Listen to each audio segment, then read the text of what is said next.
Kali ini, tim Mang Os mencoba menelusuri tentang warung pecel misterius yang ada di kilometer 15 Alas Roban.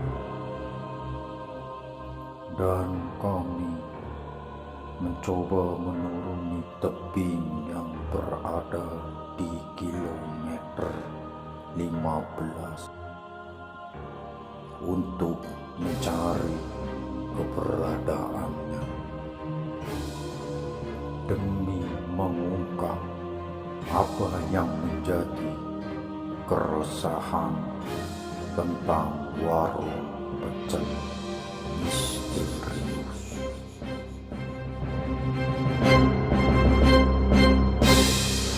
Assalamualaikum warahmatullahi wabarakatuh. Selamat malam buat sedulur Mang Os dimanapun kalian berada. Semoga selalu dalam lindungan Allah Subhanahu wa Ta'ala. Di sini arenanya lagi hujan, kilometer 15 Alas Roban, di mana ada satu keluarga yang pernah mengalami hal-hal gaib tentang warung gaib ya. Untuk sedulur Mang Os, di sini saya sudah berada di Alas Roban, ingin tahu cerita tentang warung gaib tersebut dan ingin mencari tahu siapa sosok-sosok di balik warung gaib tersebut. Sekedar cerita dari saya, ada sebuah keluarga, sebut saja namanya Bapak Hendrik ya, yang melakukan perjalanan dari Semarang ke Jakarta dikarenakan mungkin lagi apes atau gimana. Saya singkat saja ceritanya, beliau mampir di kilometer 15 ya, tepatnya ada di sebelah sana ya, kilometer 15 Alas Roban. Beliau sempat mampir dan memakan tersebut pecel lele. Jadi sebelum beliau masuk warung, beliau sempat membentur atau tersandung kilometer yang bertuliskan 15. Singkat cerita, keluarga tersebut pulang ke Jakarta dan kembali lagi mengambil jalur rute siang ya. Berbagai macam lika-liku yang keluarga itu lalui, sampailah di Alas Roban sini. Dan satu keluarga itu berniat ingin mampir kembali, sedulur Mang Os, ke warung gaib Alas Roban. Tapi anehnya, setelah ya dicari di kilometer 15, warung itu tidak ada. Adanya jurang. Nah, malam ini saya tim Mang Os ingin mencari tahu tentang keberadaan warung gaib tersebut dan ceritanya seperti apa. Kita langsung tanya ke Mang Os. Ayo ikuti saya.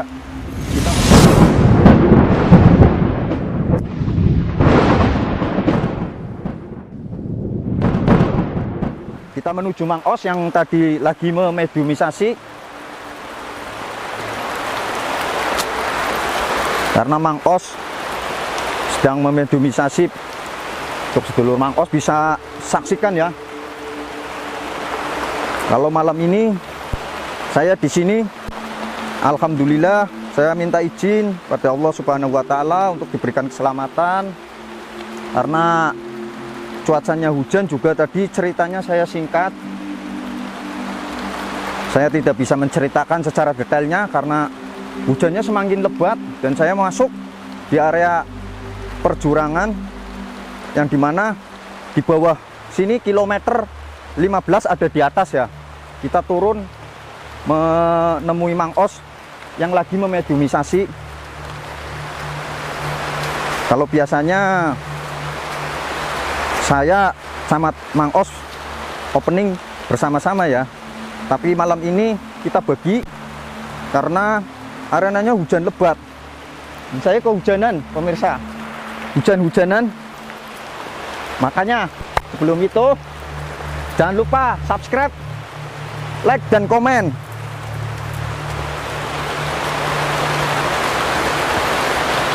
Kita menemui Mang Os. Nah, Mang Os sudah memediumisasi pemirsa. Mang, assalamualaikum Mang. Waalaikumsalam warahmatullahi wabarakatuh. Nah, saya tadi sempat dari depan sana, Mang. Kita turun, kita ingin mencari tahu, Mang, tentang keberadaan warung tersebut, Mang. Warung gaib yang diceritakan seperti masyarakat yang kisahnya cukup fenomenal, Mang. Di sini kan warungnya ada di kilometer 15 dan saya sempat merinding, Mang, tadi di depan. Ini hujannya semakin lebat, Mang. Dan tidak apa-apa untuk sedulur Mang Os. Kita di sini hujan-hujanan ya. Gimana, Mang, tanggapan jenengan? Begini ya Mas Dodot. Tadi saya sempat berkomunikasi dan saya menangkap dari penglihatan mata batin saya, ternyata warung yang selama ini sering diceritakan ternyata posisinya itu berada di sini. Di sebelah sini, Mang. Oh. Waktu zaman kerajaan Mataram ya. Oh. Warung ini memang nyata ada Nyata di ya, sini. Mang, ya. Dan di sini yang penjaga asli yang zaman dulu zaman Mataram ini dijaga oleh seorang orang tua sama istrinya. Dan warung ini sering buat ibaratnya buat makan para prajurit Mataram waktu membangun Alas Roban ini menjadi kayak jalan ya, sampai sekarang ini juga ya. Dan akhirnya sampai suatu ketika ya mungkin sudah menjadi naas buat beliau, dan suatu ketika pada tengah malam ada warga kampung dari sini pas lewat ke sini dan melihat sosok ular berada di depan warung tersebut. Nah, akhirnya isu punya isu sampai ibaratnya terdengar sama para kawanan perampok, kenapa di warung ini kok ada seekor ular? Ular asli atau siluman itu, Mang? Setelah diselidiki ternyata itu ular siluman dari sebuah benda pusaka yang beliau yang punya warung. Kodam ya, emang ya, berarti kodamnya ya kalau memang anuk ya. Subhanallah, berarti ceritanya memang sungguh menarik. Itu saya mau tanya sama Mang Os, itu kalau itu memang warungnya real sering ada penampakan seperti itu kan viralnya 2001 sampai 2005, Mang. Jadi tergantung ya Mas Dodot, tergantung naas lah, apes, dan tergantung dari diri kita sendiri. Oh, kalau gitu misalkan ya umpamanya kita berangkat dari rumah mau kemana ya harus berarti intinya kita berdoa minta perlindungan sama Allah Subhanahu wa Ta'ala. Amin, amin, amin. Tapi kalau kita dalam keadaan lupa atau gimana dan terus dalam keadaan kosong ya dengan seketikanya pasti melihat warung ini. Subhanallah. Dan tadi saya sempat mengecek ya dalam penglihatan mata batin saya, dulu memang jualannya itu makanan-makanan yang sering sehari-hari kita makan. Tapi sekarang jualan apa itu? Betul. Baratnya sekarang tuh yang dijual bukan dari makanan-makanan yang setiap hari kita makan, apa itu, tapi Mang? dari kayak potongan-potongan organ tubuh manusia. Subhanallah. Nah, guys, kalau memang kenyataannya makanannya dari potongan-potongan itu, kalau dilihat secara manusia yang awam, bentuk makanan bentuk potongan manusia atau bentuk makanan apa? Bentuk makanan biasa. Subhanallah. Makanya kan kalau menurut orang Islam kita mau makan mau apa kan kita harus dianjurkan baca bismillah ya, supaya terhindar dari hal-hal yang tidak diinginkan. Dan di sini warung goib ini ternyata dijaga oleh sosok ular berkepala dua, Mas Dodot. Oh, berarti penunggu yang kakek-kakek itu, Mang, yang menurut katanya sebut saja namanya keluarga Hendrik ya, Mang. Pak Hendrik itu katanya yang jualan itu sosoknya laki-laki tua, Mang. Iya, itu salah satu ibaratnya dari kepala ular. Ini kan ular ya, dia punya kepala dua, cewek sama cowok. Oh, jadi ya mereka berdua, cuman kalau wujud aslinya dia menyatu seperti ular, badan ular dan kepalanya itu bercabang dua, cewek sama cowok. Subhanallah, Mang. Menariknya kita udah di Alas Roban, udah hujan-hujanan, udah kayak apa? Selain dari warung-warung tersebut, Mang, apalagi yang jenengan tangkap, Mang? Mumpung kita di sini, Mang, kita takut, guys, karena jalannya licin ya. Kita mau turun, aslinya turun ke sana, tapi kita bukannya tidak apa-apa, tidak memungkinkan karena kita hujan dan kita juga semaksimal mungkin udah. Dan di sini, Mang, ceritakan, Mang, yang di sini, Mang. Jadi di sini saya menangkap berapa makhluk ya. Di sini makhluk seperti kera, Mas Dodot. Mana, Mang? Sebelah situ ya, Mang ya? Iya, ikon ini seperti kera tapi berwarna putih. Subhanallah, subhanallah. Dan taringnya tuh dari sini melebihi leher lah, taringnya sangat luar biasa. Panjang ya, Mang ya? Panjang. Dan di sebelah sini ternyata banyak sekerumunan kera di atas pohon ya. Mungkin ini salah satu dari rajanya mungkin. Subhanallah. Dan di belakang pohon ini saya melihat sebuah istana yang nggak terlalu besar sih. Dan di situ dihuni oleh seekor kera perempuan. Astagfirullahaladzim. Mereka nggak terima maksudnya. Oh. Saya untuk apa maksudnya? Menguak cerita ya Mang ya. Oh ya udah kalau begitu Mang. Ya, pada zaman dulu memang ya benar di sini sini banyak kera yang Lumayan ya Mang ya sering apa, ceritanya. pengguna jalan yang sering diganggu lah. Tapi uniknya kayak gini Mas Beto. Apa itu Mang? Kera itu kalau dikasih makanan dia nggak mau. Ya memang mitosnya begitu. Ya. Tapi kalau kita lagi makan, kita nggak ngasih, langsung diseroboti. Uniknya kayak gitu. Memang menurut masyarakat setempat yang saya dengar, kalau kera itu kalau dikasih memang tidak mau, itu logikanya memang di sini Mang. Dan memang uniknya di sini, subhanallah ya Mang, bukan cuma namanya ya, mungkin sedulur Mang Os atau kalian-kalian yang di luar sana tidak asing lah ya mendengar hutan alas Roban kayak apa, dan versinya juga banyak. Kita kesana sedikit juga banyak ya Mang ya, kesana sedikit juga banyak. Cuman saya tertarik sedulur Mang Os dengan cerita kilometer 15 alas Roban, makanya kita mengajak Mang Os ke sini.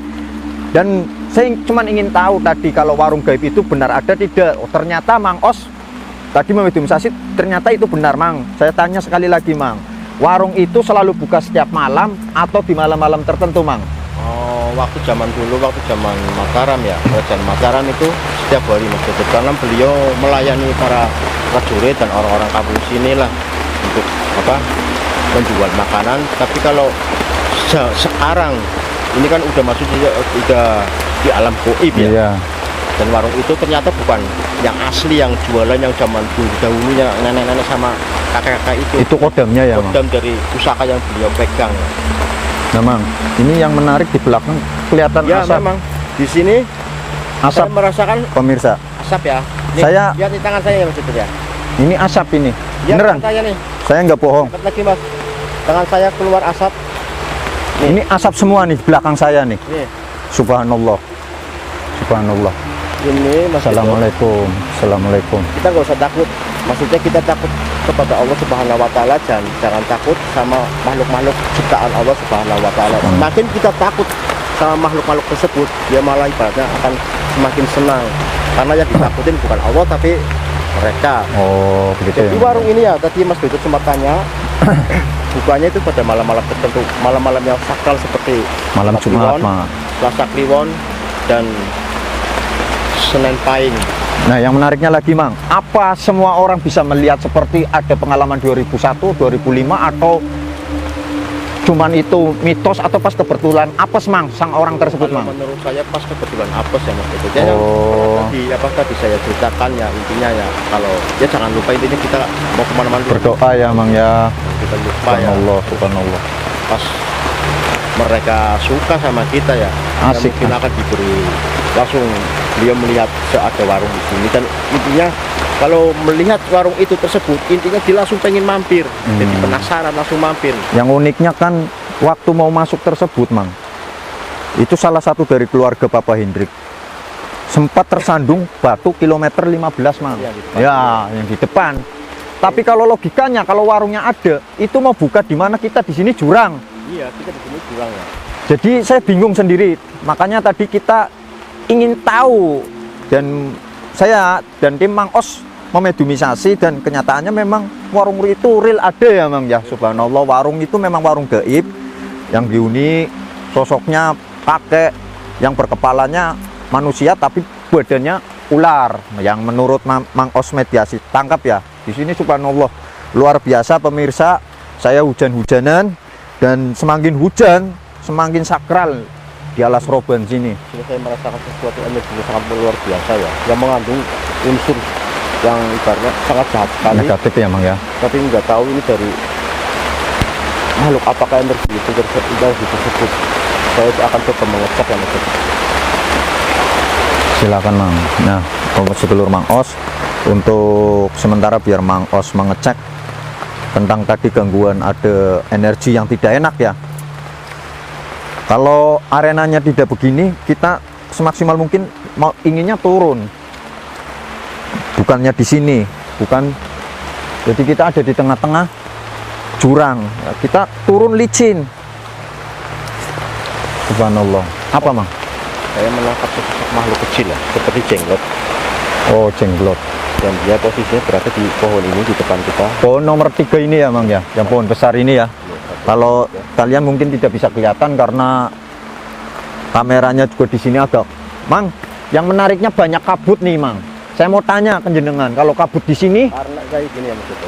Jadi sebelum kita ke sini, saya sempat berkomunikasi ya lewat jarak jauh. Dan di sini ternyata diselimuti oleh kabut goib. Nah, manfaat kabut goib itu dari bangsa makhluk-makhluk astral yang di sini itu Oh. untuk mengelabui mengelabui Ya, manusia ya, ya, Mang ya. manusia. Astagfirullahaladzim. Berarti kabut di sini tidak real kabut alam ya, Mang ya. Bukan. Kabutnya kabut goib juga. Orang-orang yang maksudnya tahu ya mempunyai. Nah, tadi, Mang, sosok yang tadi jenengan tangkap yang seperti jenglot itu, Mang. Itu sosok siapa, Mang, di balik yang Itu orang jenis kerdil itu, Mang? Pusaka ya, jenis pusaka yang dipegang oleh salah satu penggawa kerajaan. Dia panglima perang kerajaan Mataram yang bernama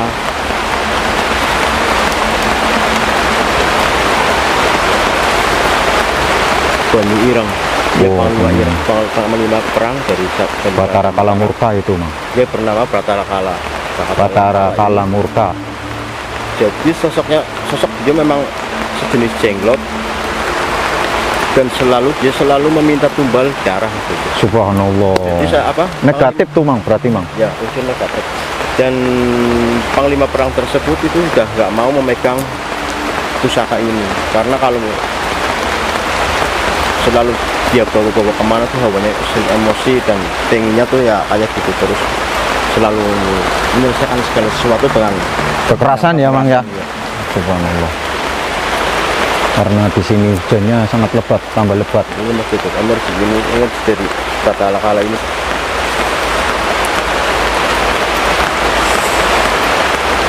Saya nggak bisa menahan ya, saya. Ya, kalau Dia begitu ingin masuk ya. jangan, Mang. Kita sini soalnya arenanya licin, Mang. Biasanya tahu ya.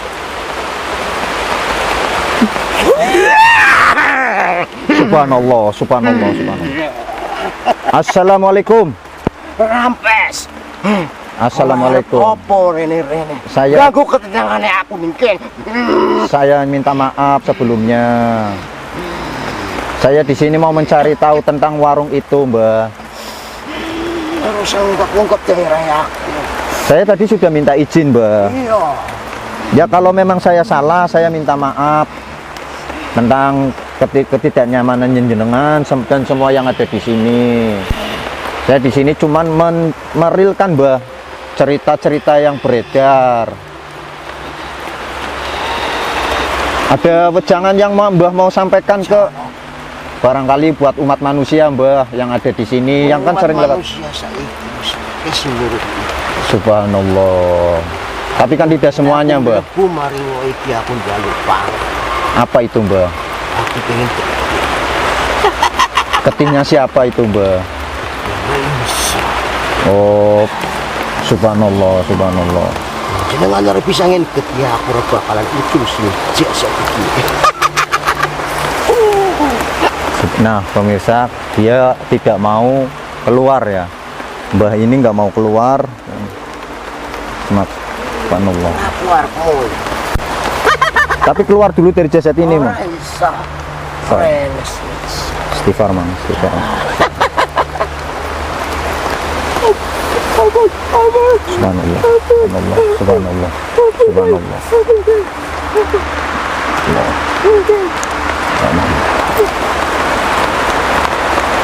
Menungsak ini ganggu aku ketenangan aku.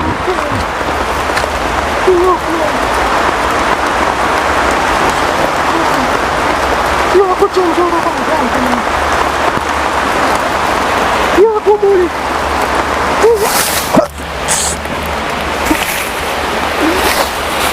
Assalamualaikum warahmatullahi wabarakatuh. Waalaikumsalam warahmatullahi wabarakatuh. Subhanallah. Kula nyuwun kali panjenengan. Nggih, Aja kesuwen tengku. nggih. Jenengan sinten, Mbah? Kula betapa sing enten tadi, Pak. Kula matur nuwun sanget bilih kula nggadahi kelapetan. Nggih kula mangke Niki Batara Kala. niku sejarah. Minta tumbal. Oh, tumbal, Mbah. Kalau kita boleh tahu, jenengan nak asmine sinten, Mbah? Jenengan usah. Oh, ngap. Ini karena ini terjadi sesuatu. Oh, nggih, Mbah. Nggih, Mbah. Matur nuwun yen atas wejangane anu. Mangke kula wangsul. Wis panjenengan cepet langsung. Nggih, nggih. Kalau malik-malik mungkin. Nggih, Mbah, nggih, Mbah. Terima kasih banyak. Orang terima. Nggih, nggih, nggih. Assalamualaikum warahmatullahi wabarakatuh. Waalaikumsalam warahmatullahi. Nah, sedulur Mang Os, bisa Anda saksikan kalau makhluk-makhluk yang di sini nggak berakal sudah tidak terima. Tadi kita dibantu oleh petapa yang di sini ya. Jadi tidak kemungkinan, jangan lupa untuk like dan subscribe biar video-video kami tambah berkembang, makin jaya. Dan kita sudahi cerita tentang Alas Roban. Assalamualaikum warahmatullahi wabarakatuh.